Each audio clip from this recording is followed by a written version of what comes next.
எங்க அப்பு வீட்ல இருக்க எல்லாருமே பாத்தீங்கன்னா பூஜையில உட்காந்துருக்கும் போது இங்க ஆரும் பாத்தீங்கன்னா அவினாஷ் கிட்ட வாட்சை கேட்டு சண்டை போட்டுக்கிட்டு இருப்பாங்க வெளியே. இதை பார்த்து நம்ம அப்பு வந்துட்டு வெளியே என்ன இங்க வந்து ரெண்டு பேரும் சின்ன பிள்ளைத்தனமா சண்டை போட்டுக்கிட்டு இருக்கீங்க என்ன ஏதுன்னு கேட்டா அவினாஷும் பாத்தீங்கன்னா இது அவ ஃப்ரெண்டு வாட்சுன்னு சொல்றான். நான் ஏற்கனவே கிட்ட வாட்சுக்கு 200 ரூபாய் கொடுத்துட்டேன்.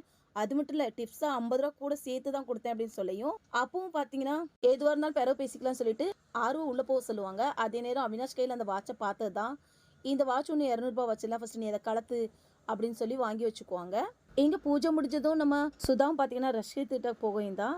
ரக்ஷித்து பார்த்தீங்கன்னா அம்மா எதுவாக இருந்தாலும் கேட்டுக்கங்கன்னு சொல்ல சரி நான் கேட்குறேன் அப்படின்னு சொல்லிட்டு நம்ம அப்போ பக்கத்தில் போவாங்கன்னு பார்த்தா ஹீரா கிட்ட போவாங்க.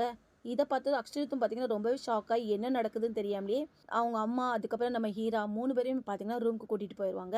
இங்கே நம்ம மாலத்திக்கிட்ட அவங்க ஃப்ரெண்ட்ஸ் எல்லாருமே மோதிரம் டைமண்ட் மோதிரமாக வாங்கியிருக்காங்க. நீ பெரிய பணக்காரியாக போகிற அப்புறம்லாம் எங்களை கண்டுக்க மாட்டேன் அப்படி இப்படின்னு ஒரு கரையில் இவங்க பேசிகிட்டு இருக்க. அது நேரம் இங்கே நம்ம அப்பவும் பார்த்தீங்கன்னா ஆரும் விவானும் பேசிக்கிற விதம் சரியில்லைன்னு சொல்லி அவங்கள போய் பார்க்கலான்னு போவாங்க. அதே நேரம் எங்கள் ரக்ஷித்தும் பார்த்தீங்கன்னா அவங்க அம்மா கிட்ட அம்மா நான் ஏற்கனவே அன்றைக்கி நான் அவங்க மடியில் படுத்துக்கிட்டு என்ன சொன்னேன் அப்போட இதை தவிர்த்து நீங்கள் எதுனாலும் என்கிட்ட கேளுங்க நான் சத்தியம் பண்ணுறேன்னு சொன்னேன்.